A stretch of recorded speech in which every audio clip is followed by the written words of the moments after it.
este é um webinar que nós pretendemos realizar sobre este mercado, que efetivamente é um mercado muito, muito desconhecido e que poderá ser interessante para as empresas que efetivamente possam ter aqui uma oportunidade deste mercado. Fazemos vários webinars, temos na plataforma BAU, Business on the Way, Portugal Business on the Way. Depois poderei enviar um link com esta apresentação e também com o link da nossa plataforma. Tem diversos webinars sobre mercados e que fazemos sempre no âmbito de missões empresariais ou feiras internacionais que pretendemos promover. Depois enviaremos a apresentação que vai ser aqui disponibilizada e com certeza os consultores poderão estar à disposição das empresas para que, se quiserem colocar alguma questão ou no chat ou mesmo aqui no próprio webinar, daremos voz para colocarem alguma questão que pretendam. Ok, Cristina, nuestra consultora está conectada. Voy a dar unas palabras y después le paso la palabra a nuestra consultora. Muy bien. Well, thank you, everyone. Good morning for being here today. My name is Adolfo Romero de Marcelo. I'm the Director and CEO of ESKZ Global Consulting. It is a great pleasure to me to welcome you all in this webinar on business opportunities in Mongolia for Portuguese exporters. First, I would like to extend my thanks to AEP Portugal for organizing this session and for their continued effort in supporting Portuguese companies in their internationalization, especially in the region of Eurasia and Central Asia, as well as Mongolia. Events like these are essential for new business connection in these very unknown markets like Mongolia. Today, we will focus on Mongolia, a country that, of course, while often overlooked, presents a range of opportunities for Portuguese exporters, very, very interesting. Today, we will talk about it. Mongolia has been experiencing economic growth, supported by the natural resources, especially, and the strategic location between China, Russia, and ongoing efforts to diversify its economy. Mongolian government as well has been very active improving its business environment, encouraging foreign investments and developing key infrastructures projects to boost the trade and industry between not only neighbors from China and Russia, also to Central Asia, as well as Caucasus and Europe. While Portugal and Mongolia do not have yet strong bilateral trade relationships for the moment, there is a significant potential for growth in our opinion, and of course AEP Portugal's opinion. Currently, Mongolia is importing very critical equipment and products like machinery, industrial machinery, food and beverage, pharmaceutical products, textile and construction materials, for example. And in all these areas, Portuguese companies have expertise and a strong global name and recognition. So we really believe that with the focus on some sectors like this, and maybe we can talk also about renewable energy, mining technology, or digitalization, Portuguese companies can really apply to these opportunities because you really have a good strength in those sectors as well as IT solutions. So looking ahead, I would like also to mention that the economic forecast indicates that there is a recovery and an expansion of Mongolia's economy and market, particularly supported by the global commodity demand, because nowadays everybody knows and is very trendy that raw materials, critical raw materials or rare materials and minerals are highly demanded, especially after the conflict between Russia and Ukraine, and this is beneficial. This is a beneficiary for economies like Mongolia that has very strong resources of natural resources, and minerals. I just want to say, for those that don't know our company, that we are a consulting company that help companies to navigate in these complex and emerging markets like Mongolia, Central Asia, and other surrounding countries. We have a very extensive regional expertise in these countries, supporting companies in the market entry, business matchmaking, and strategic consulting. So I will be glad to participate in the debate and answer any question after the presentation of my colleague. I would like to introduce her. She's Ariunsana Sergelen, who will provide you with a deeper insight into the Mongolian market, key business sector, and practical recommendation for Portuguese company. As I said before, I will be happy to accompany you in this project. There is a future probably mission to Mongolia that we really hope you to join and participate. Thank you so much for being here, and I give the floor to my colleague. Thank you. Hi everyone. Thank you very much for attending the webinar. I am Ariunsana. You guys can call me Ari if you guys have questions. I'm born and raised in Mongolia, and let me start the webinar. Let me introduce my country. We are the 18th largest country in the world, and geographical location is, of course, we neighbor with the top powerful countries, China and Russia, and also be close to the Central Asian countries such as Kazakhstan, Kyrgyzstan, etc. And our city, we have major 3 cities, but the main one is capital city Ulaanbaatar. We are 3.5 million people in whole Mongolia, but the half of the population lives in the capital city Ulaanbaatar. As you can see, our city can be divided into 2. We still have very nomadic lifestyle, which separated from the city, but still it is in the city. These people are kind of far from the central heating, etc. So it's like you can see like very different 2 lifestyles in the city. But half of the population lives in the capital city Ulaanbaatar. And at the meantime, our city is the most coldest capital city in the world.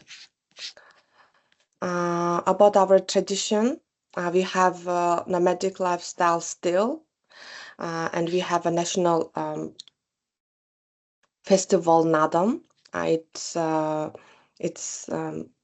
happens every year in July. A lot of people from abroad comes to visit this festival every year. In the meantime, 80% of our population is Buddhist. We also have shamanism, also different religions, but 70-80 people is Buddhist. And traditional dishes like similar with other Asian countries, like dumplings and meat overall. And now key economic figures. Our population is 3.5 as a year ago. Inflation was last year 9.6. GDP about 80 trillion MT. It's about 23.7 billion USD as of last year. Unemployment rate as last year, it was 5.3%. Livestock as last year also 57.6, and this is also the main comment to make. We are only 3.5 million people, but we have livestock of 57.6 million. This also goes to the comment that to mention that we do export a lot of meat abroad. Household income per month, it's around 2.6 million MNT, which is around 700-800 USD. Medium wage is 2 million MNT, is about 500-600 USD a month. Labor participation rate is 62.2%. We are quite young country. Most people are young generation like me, also students. So our labor participation rate is quite high, I think. So now it comes to production. Our country is not a production country, but we are into industry, that mining industry. Major driver of the economy, focusing on coal, copper, gold, and rare earth minerals. Agriculture and livestock, strong sector with a focus on cashmere production, meat processing, and dairy products. Manufacturing and processing, growth in textiles, leather processing, and construction materials. This textiles, leather processing also comes from the livestock agriculture sector. Renewable energy, increasing investment in wind and solar energy for sustainable development, IT and digital services, emerging sector for government support for digital transformation and innovation, and the last, tourism and hospitality, expanding industry for focusing ecotourism, cultural heritage, and adventure tourism. So these are the main local production sectors, developed prospects in my country. For me, these first three is the main key points for our export production sector. The last three is developing prospects. Strong and emerging market sectors. Mining, as I said, Mongolia is rich in mineral resources, coal, copper, gold. Cashmere industry, one of the world's leading cashmere producers with significant export potential. So we are the second largest cashmere industry in the world after China. Renewable energy. So like I don't want to mention these again, as I said before. Major import sectors and countries. So now we go on to import. Major import sectors, fuel and energy, petroleum products and electricity from mostly from Russia. Machinery and equipments, industrial machinery, vehicles and construction equipment. This also comes to the sector that we are mining country, like almost 70-80% of the export comes to mining. So a lot of import comes from those sectors, such as industrial machineries, vehicles, and heavy machineries. And of course, consumer goods, clothing, electronics, and household appliances, food and beverages, processed foods and grains and dairy products, and chemical and pharmaceuticals, medical, of course. And from where are these import sectors coming from? Of course, we neighbor with China, primary trading partner, supplying machinery, fuel, and consumer goods.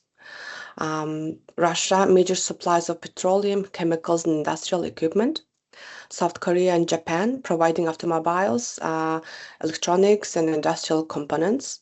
European Union, exporting medical products, textiles, and processed foods.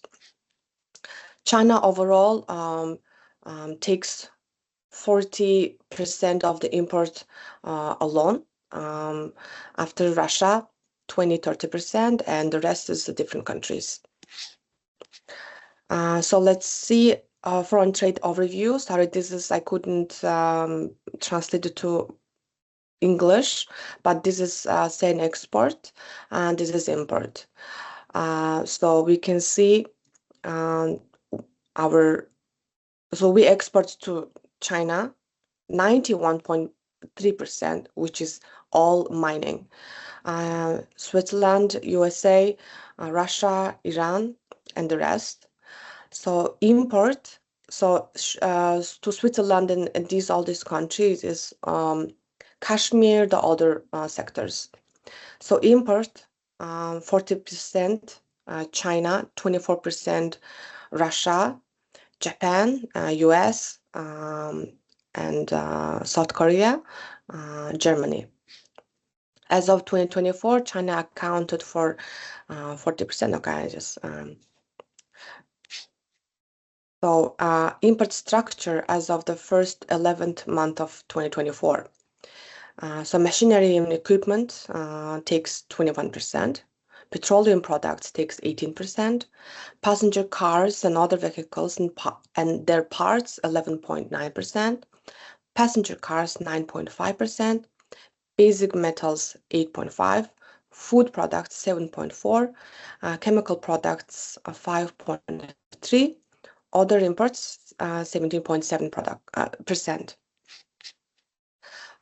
So now we can see imports from European Union countries. As 2023, I couldn't find 2024 statistics because it's gonna be changed this year, April. So we can see as of imports 2023, all countries as a USD, 9.25 billion USD. And European Union takes 814.23 million. Germany is the number one from European Union, takes 211 million. And the second is Poland, and France, Italy, Austria, Portugal. And these are the top 5. And then I put it Portugal and Spain. So from Germany, it's of course heavy machinery, automobiles, etc. Poland, we take fruits, apples, and other different fruits, and also canned foods, canned pickles, and canned different products. From France, Italy, of course, wines and high-end fashion, construction materials, etc. So now we go into food industry in Mongolia. Overall food import value about 80 million, an increase from last year, 74.7. Share of merchandise imports. Food imports accounted for 12.64 of Mongolia's total merchandise imports of 2024. And trade partnerships, China, a primary source of various food imports, including vegetables and fruits, such as apples, pear, tomatoes, and cucumbers. European Union, as of 2023, imports from Mongolia totaled 80 million euros, and it's increase of 11.9. No, decrease 11.9, decrease from previous year. Most food import comes from China, Russia, and also from Europe. From China, we get chicken, meat, a lot of fruits and vegetables. If China stops their border, we would starve. As a comment, in the COVID time, China closed our borders, and we didn't had time to have a vegetable for a few weeks, like eggs, vegetables, etc. From Russia, mostly it's dairy products, milk, butter, dairy products, like also meat a lot, like chicken meat, pork, etc. Also like oil, all these products. From European Union, a lot of pasta, like these European products, olive oil, fruits, canned products, etc. So now I want to introduce wine industry in Mongolia. Wine is very thriving industry in Mongolia right now, we can see wine consumption in Mongolia is expected to reach approximately 3,200 metric tons by 2028, up from 3,000 metric tons in 2023, indicating an average annual growth rate 1.1. Market value, a revenue in the Mongolian market is projected to amount to 19.4 million by 2025.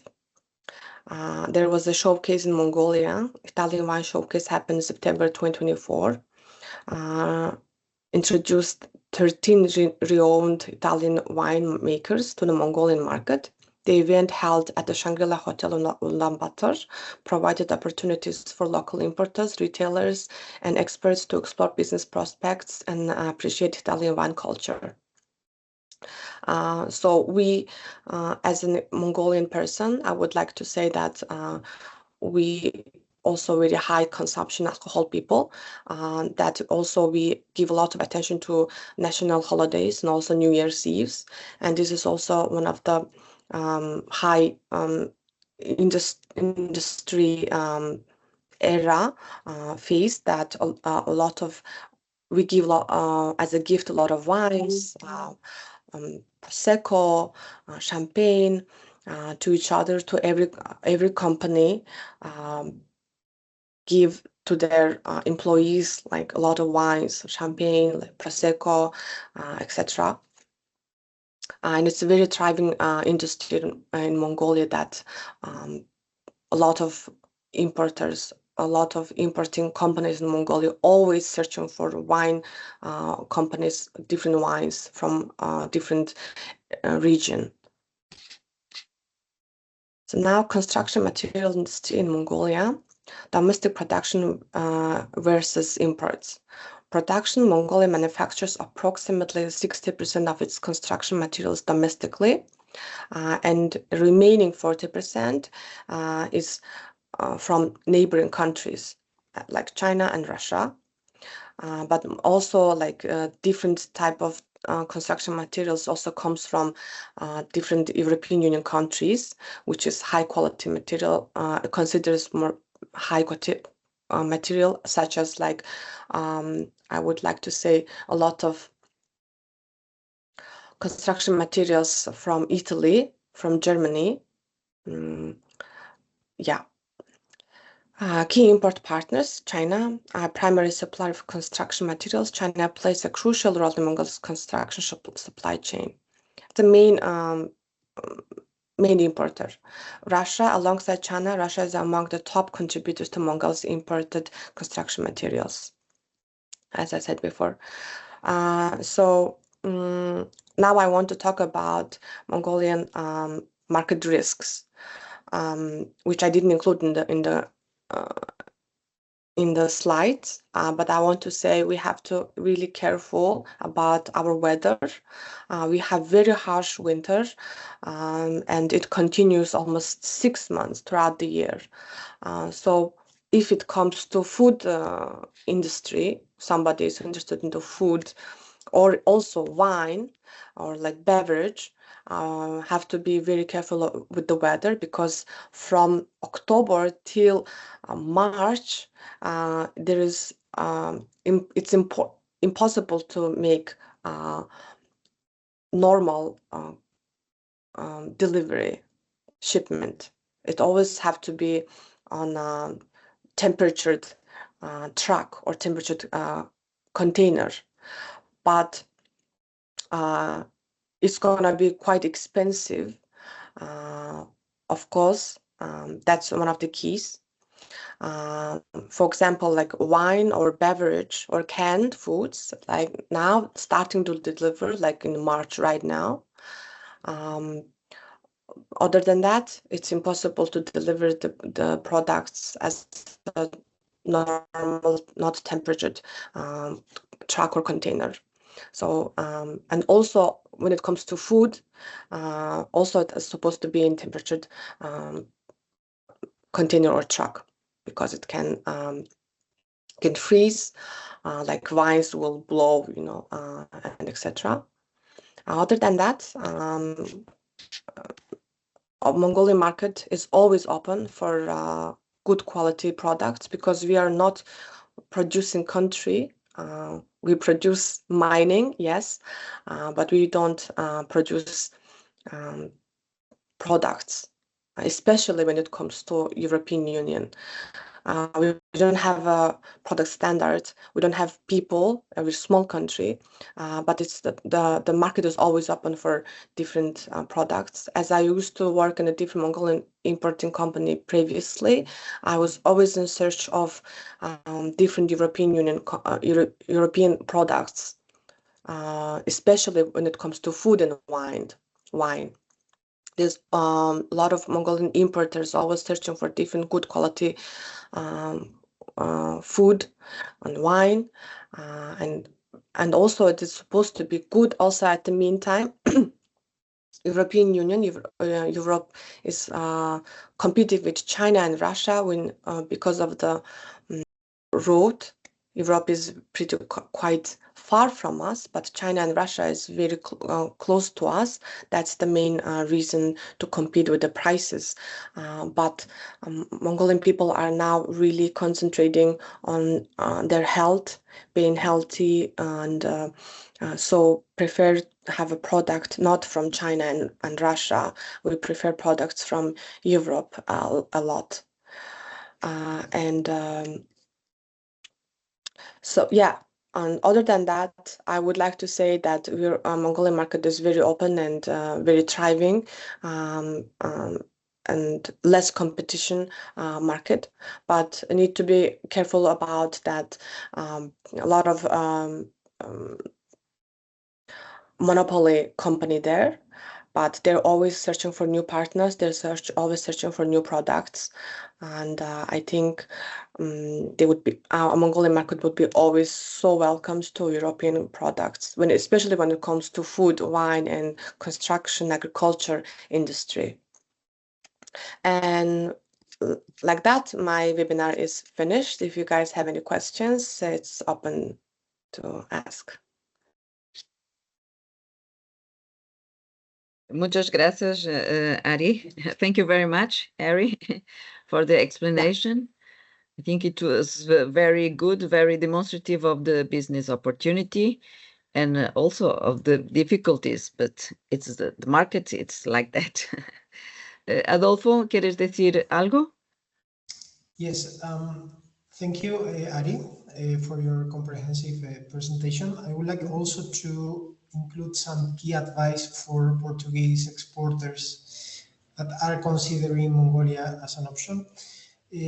First of all, it's very important to find a strong local partner or distributor. It's very, very important to work with trusted local distributor or business partner.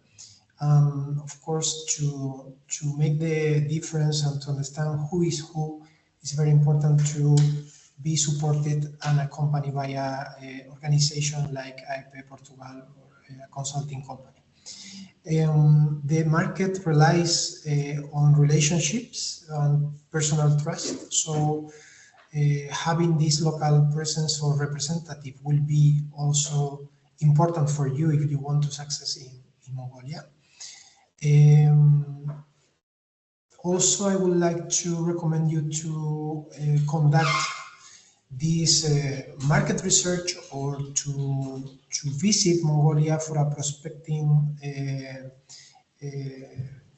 visit, because we need to understand the consumer behavior, also the industrial needs of the companies in Mongolia. We are, as we said before, this is a very unknown market for Portuguese companies, but for Mongolia, Portugal is also very unknown. So this is bilateral. So we need to know each other. We need to build this relationship. And the only way is to keep a fluent relation and to, of course, visit the country. For wine and food products, I would like to say that it will be recommended to focus on the premium segment and also to tailor as much as possible the marketing strategies, especially highlighting the quality of the European origin, because the European brand or origin is highly valued. Also, it's important for industrial components and equipment to assess a little bit about the local regulation, the taxes, etc. Actually, the taxes for import, it was not mentioned before, but they are not too high in general terms. Normally, it goes from 0 to 5. Except for some beverage and alcohol that may rise to 20 or 15%. But normally, as Mongolia is a net importing countries, mostly of the industrial components are product, they don't have high tariff. Regarding the trade exhibitions, networking events, those are not too big in Mongolia. So normally we don't recommend to participate directly in the exhibition. So maybe we can organize a visit to the country in the framework of the exhibition, but no, I think it's more recommended to organize a private business agenda instead of going directly to the exhibition in a first step. Of course, if you are already consolidated in the country, we recommend you to participate in different exhibitions like the food and beverage exhibition or industrial exhibition, depending on the sector. Also, we have to be prepared for the logistic and customs challenge. Of course, Mongolia is landlocked country, so the logistic is a bit complex as it happens in the rest of Central Asian countries. Normally, the way to get Mongolia is through China or Russia, but now with the sanctions, we need to find different ways to access. I would like to mention also that European Union is developing a very ambitious project, which is the Trans-Caspian Transport Corridor. This is a new connection between Europe and Central Asia that, of course, will benefit as well Mongolia in the very near future, because we want to, well, from the European Union, the target is to link Central Asia and Europe by rail, by road, and by sea, because we have to remember, if we see the map, that Europe is connected to Caucasus through Turkey and also to the Black Sea. So we can go through boat till Georgia. In Georgia, we can cross the Caspian Sea through Kazakhstan, and then we can reach Mongolia by rail or road. This is multimodal transport, but of course we have to carefully check it because the prices could change a lot, and also depending on the season of the year due to weather conditions. In terms of payment, we have to be a bit flexible with Mongolia, and also normally they accept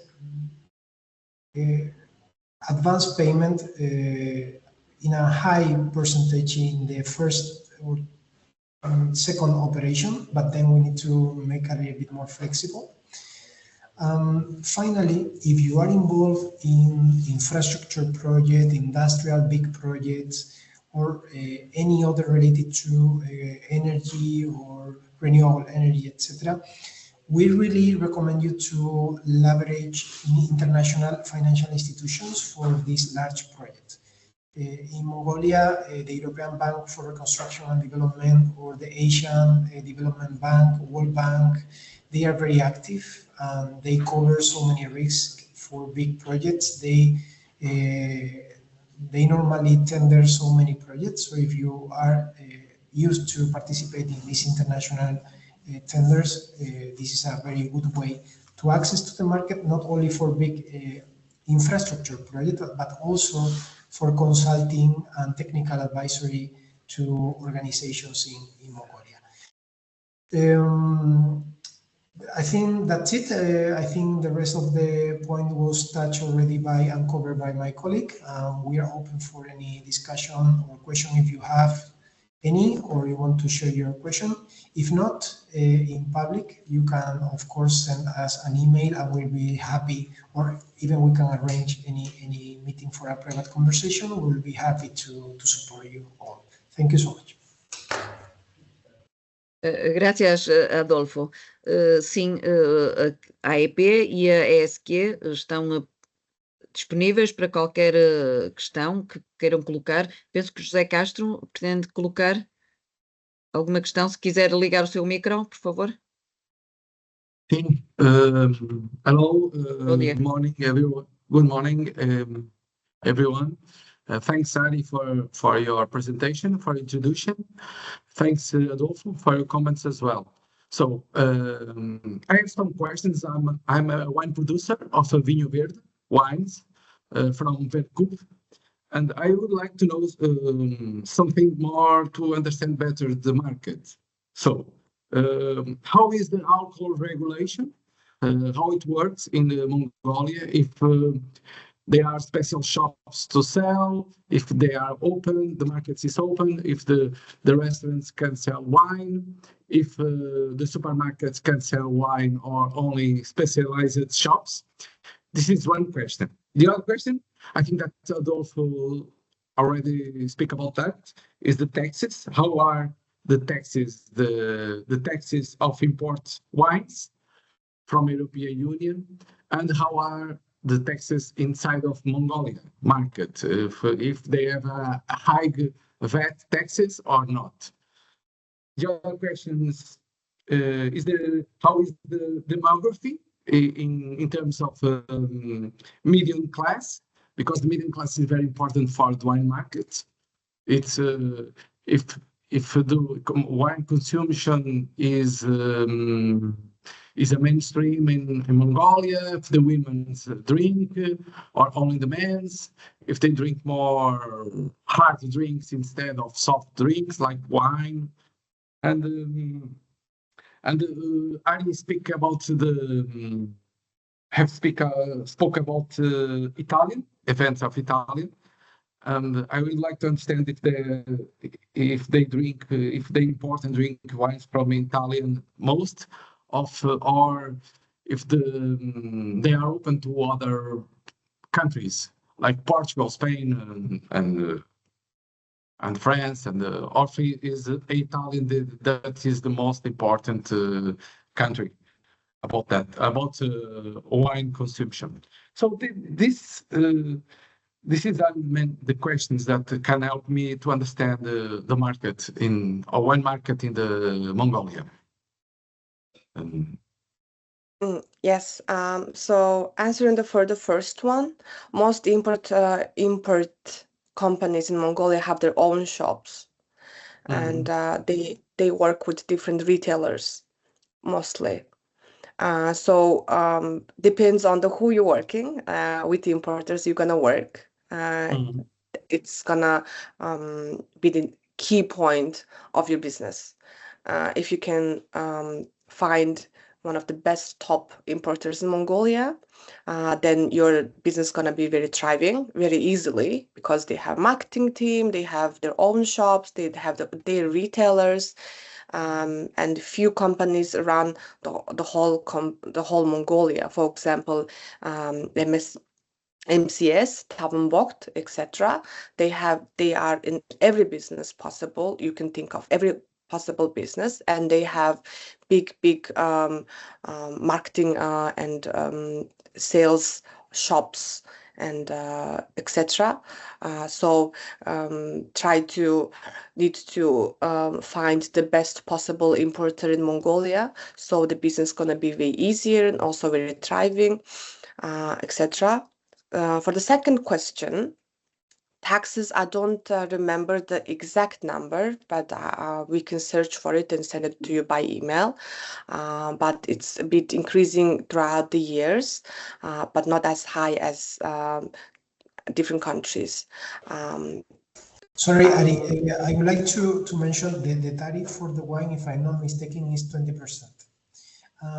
Cent? 20. We have to 20 check import, exactly. Sorry? we import wine. And how is the VAT taxes inside of Mongolia? We don't know. You know something? Yeah, I would like to clarify that normally in Central Asia and the region, Mongolia, the taxes for wine is a bit high. But as Ari said, for example, in Mongolia is about 20%. We need to check the tariff code or HS code from your wine, but normally it will be around this. But in other countries in Central Asia, is close to 30%. So in general, we are in the lower range in tariff tariff wise. In terms of you mean taxes, VAT? You mean, or which one? VAT. About VAT, if they are high or not. It's 10% VAT. VAT? And it's allowed to sell the wines in the supermarkets, or there are some constraints? It's allowed Yes. to sell. Yes? As long as the shop has a license. As a certificate that can sell wines, it's everywhere. And we don't have specific shops. There is specific shops. It's very less. It's not like as very popular as in Europe. We don't have that. We have a lot of like convenience stores, such as like CUGS25, which comes from Korea, which is from every block. It's like a 5-minute walk, and it's always convenience store, and it works 24 hours. Of course, they don't sell alcohol after a certain point of hours. And as a consumer, Mongolian wine, we don't have such wine of culture. We are more vodka cultured people from Russia, but wine industry, wine culture is thriving. People are more tend to drink something more lighter than vodka or hard liquors. So wine industry is thriving business right now. Even though we don't understand wine, we don't have knowledge about wines, we want to learn more about it. And there is a lot of wine tastings, meetings, and webinars and meetings happens every year. There's a lot of groups on Facebook, a lot of meetings about wine every week, and a lot of people tend to strive to understand wine and consume wine. Of course, wine considers as a woman drink right now, but hopefully in the future wine's gonna be like for everybody. But in the meantime, women like tends to go out drinking more than men in Mongolia. Men don't really go out as much as we women.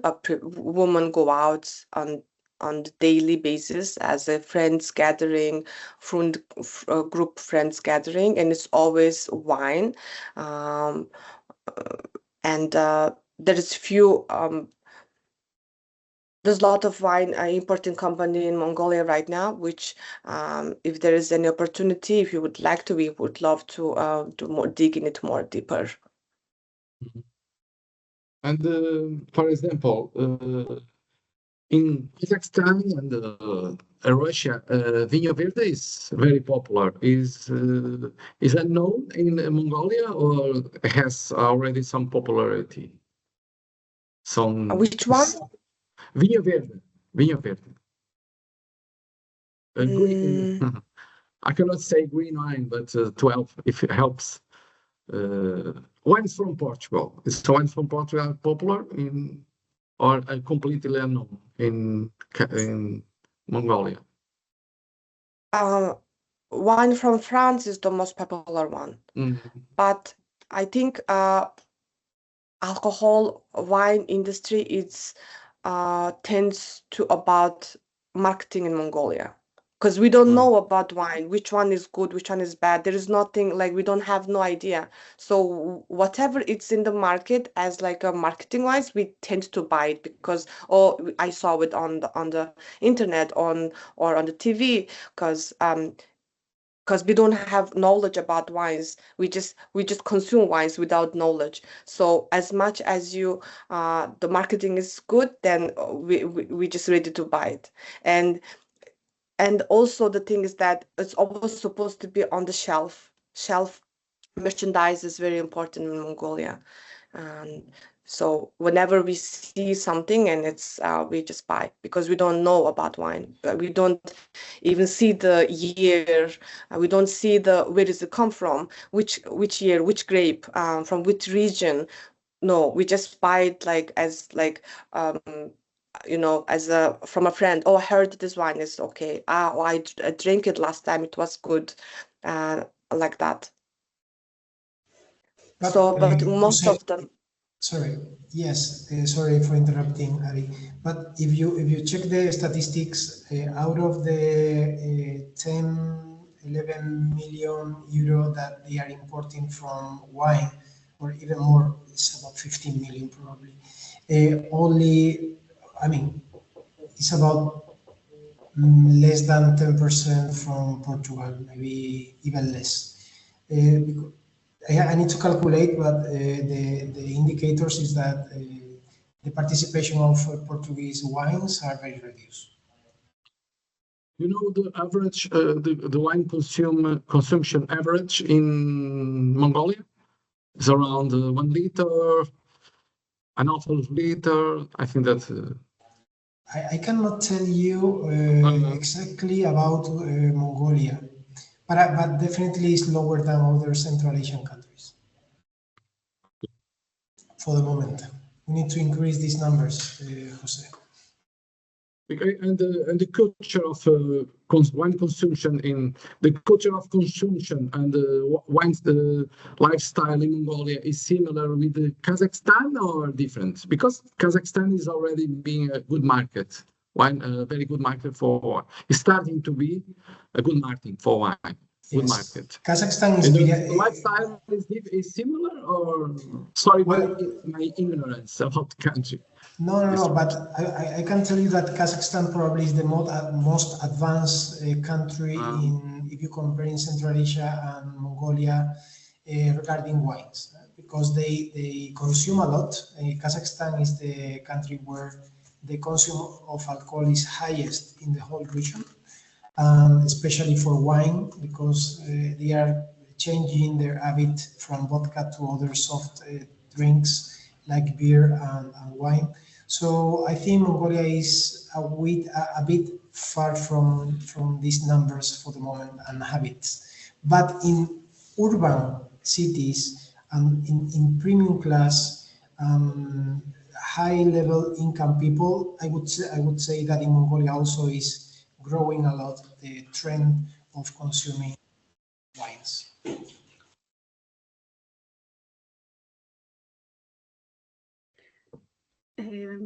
Joao, ¿podrías decir tu pregunta, por favor? Sure. Morning. I do have a question regarding pharmaceuticals. Is there an agency responsible for the registration in the government? If that being the case, what are the approval times expected for pharmaceuticals or medical devices? And if there are any import taxes applied on those products? Okay, so for me, I don't know exactly if there is an agency or not, but most probably there is no agency. Mostly it goes through main company with the taxes and documentations and the registrations, etc. As if I know, but I can ask for it for agencies. And taxes, of course, there is. The pharmaceutical product, I don't know exactly right now, but Adolfo might help if he knows about pharmaceutical taxes. Okay, I understand that's a very specific question, but okay, if you can find out, and some information would be highly appreciated. Thank you.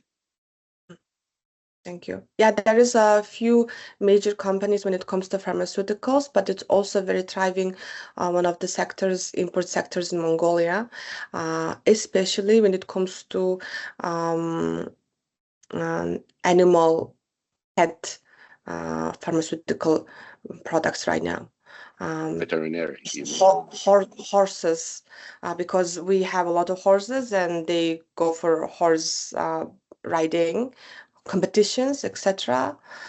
So if you also in that sector, Mongolia would be also very open As a to matter it. of fact, we are in that sector, the specific products for wounds in horses. Then would be a good sector. I think Mongolia would be a good market. Yeah. Thank you. Thank you. Joao, we will check and share with you the information later. Okay. Thank you. Thank you for your question. Definitely, this is a very interesting product sector to work in Mongolia. Mais I need to alguém? be very. Mhm. Sorry. So, no. Any else? Yeah, when it comes to pharmaceutical, I wanted to add a comment that need to be very careful with the shipment, as I said before, because we have very harsh weather. So that can be one of the things to be aware of. I understand. We do ship worldwide in the tropical areas as well as very frozen areas. So I understand you have a kind of temperature differences that can switch like 20 degrees during a day or something like that, and that makes a difference, but that's fine. We're used to that.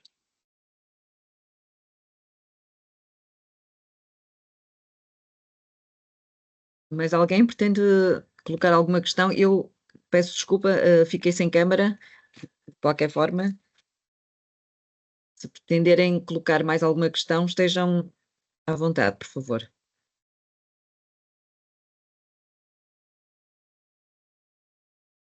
I don't know if any...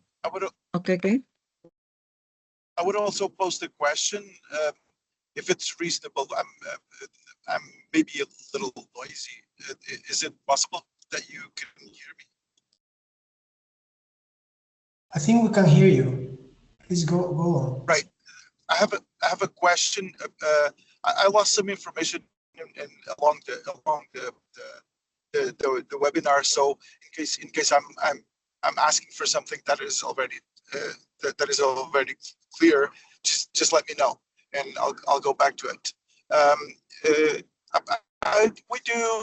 We make machinery for metal industry. So I'm very curious also, because I couldn't find it, of two things. First, how big is the metal construction market, metal construction industry in Mongolia? And also another thing that I couldn't find is how much is it labor a high issue in Mongolia, and if possible, I know it's very specific, if the welding labor is expensive in Mongolia.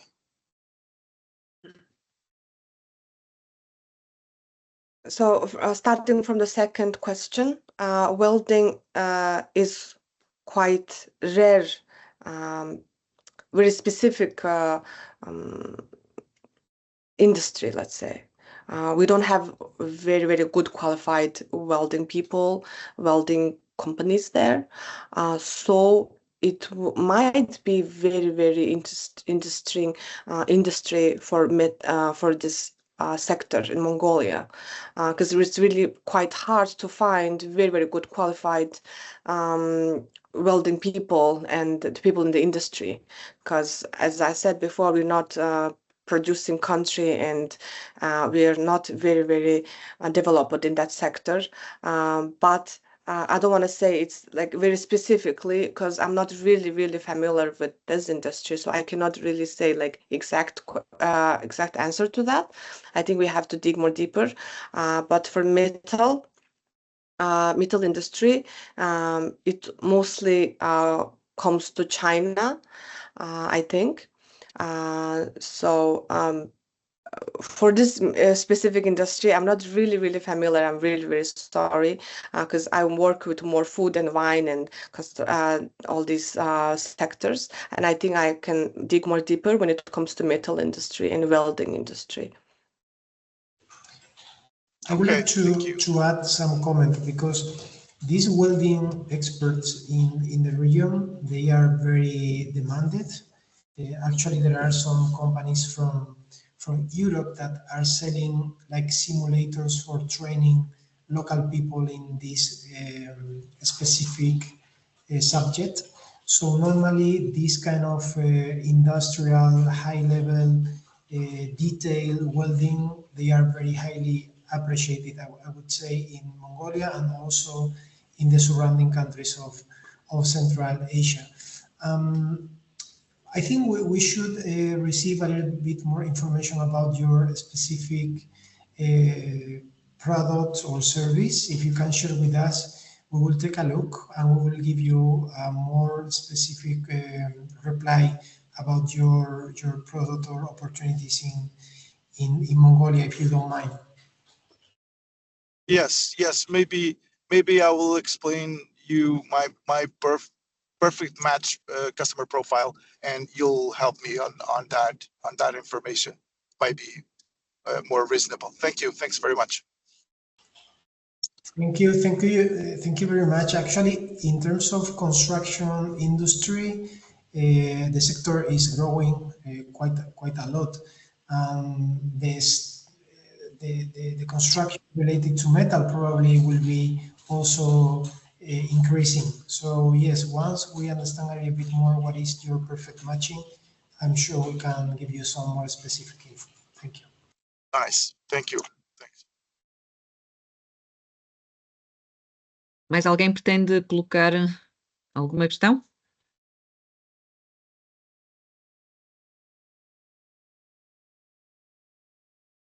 José? If it exists some special certifications to sell wines in the Kazakhstan market, because in some countries they are very complex and demanding and expensive. I would like to understand better that point, please.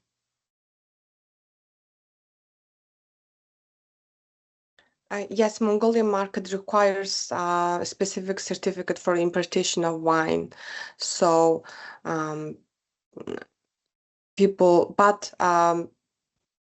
companies can register easily when it comes to wine. If it's not hard liquor, it's harder.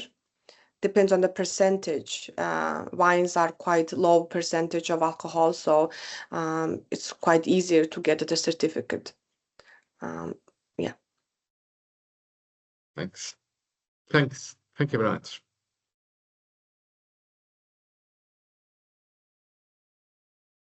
Mais alguma pergunta?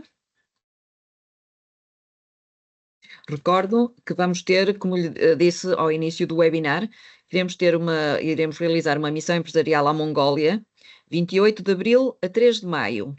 Será com esta empresa consultora ESQ e ARI que vão fazer este agendamento de contactos. Serão agendamentos individuais para cada empresa.